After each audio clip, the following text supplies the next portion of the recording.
Welcome to Living in Beauty.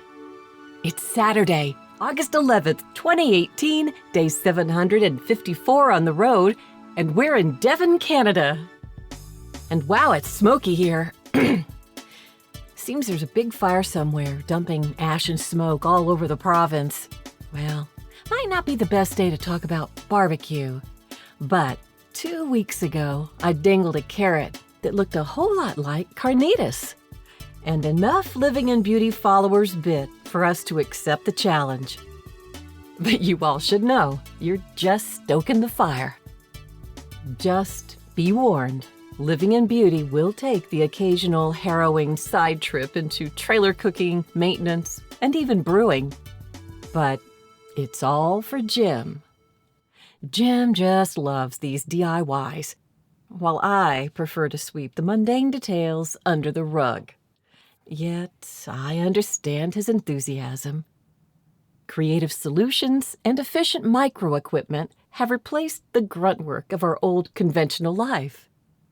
Efficiency is Jim's happy place. But food is just so personal. It's our kitchen. I'd rather open our medicine cabinet to public scrutiny. Okay. I store weird things in the freezer that I'd rather not explain and might not really understand myself until I need it. And ever since the opening of Hard Knocks Brewery, I've been working through a rather odd obsession with pickled eggs, and a tangy, sulfurous smell wafts from the reefer door. Learning to feed ourselves while living mobile is all part of Living in Beauty. It's fun to experiment and test exotic foods and recipes, to adapt our eccentric tastes to a small galley kitchen. But why Carnitas? Why now?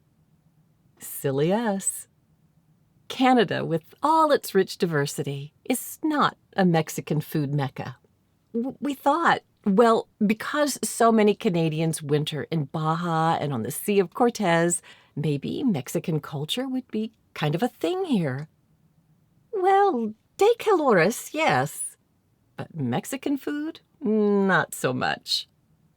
Corn tortillas, cilantro, habanero, avocado are rare and pricey in Alberta. But fear not, we're far from starving. We could live on British Columbia cherries. And the donuts here aren't average. They're frickin' delights. Destination vegan donut shop here in Devon. But so far, the Living in Beauty kitchen is the only place we've found good Mexican food and vibe, even though only one of us has cred. Okay, so let's get this fiesta started. Day 1. We need fresh pork shoulder. How big? Bigger than a bread box, but you don't need the whole shoulder. But first, the University of Alberta Botanic Garden is on the way to the market. So we stop there first and view the late summer bloom. Ah, so beautiful. Now, back to the size of that shoulder. About 3.5 pounds provides more than enough carnitas for 4. Keep in mind that tacos and burritos require very little meat. With the tortilla and all the fixings, 3 ounces of cooked carnitas per person is enough for us. This picnic roast at the Devon market is perfect for 4. So first I wash and drain the meat.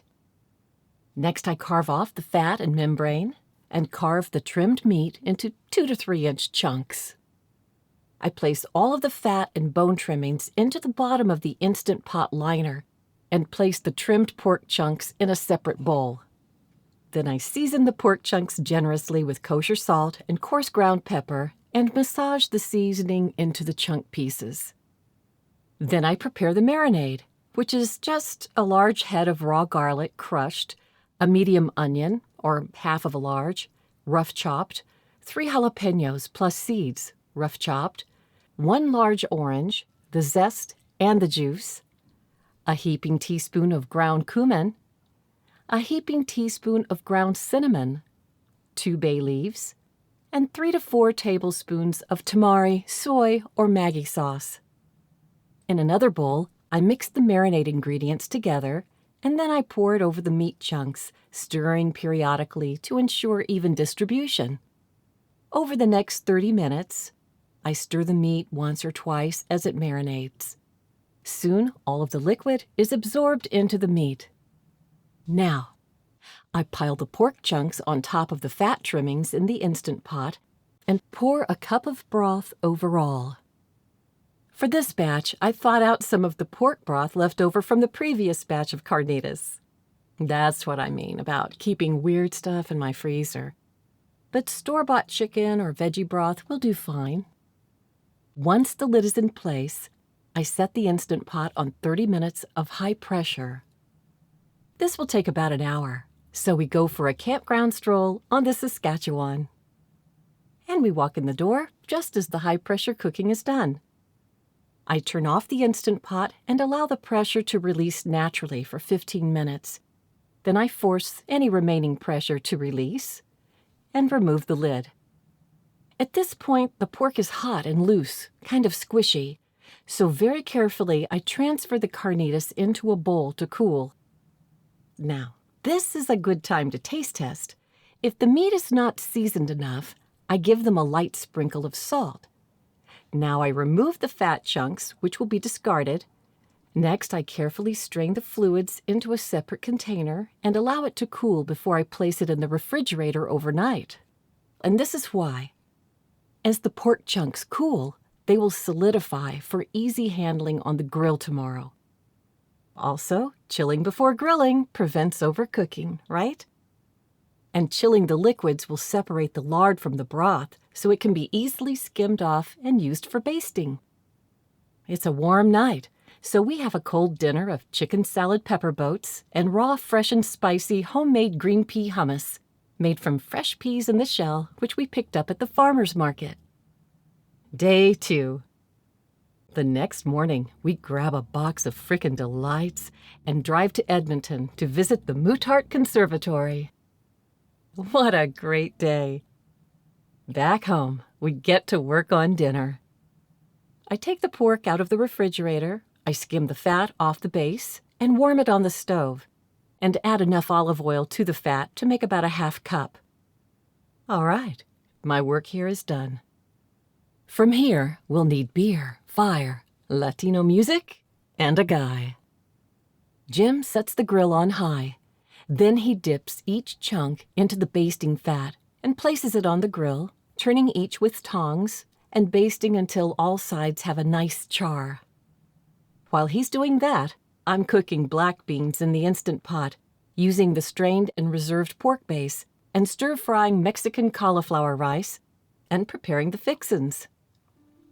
Lime wedges, cabbage, cilantro, grilled corn, cheese, sour cream, guacamole, grilled onions and peppers, black beans, cauliflower rice, pico de gallo, and both flour and corn tortillas.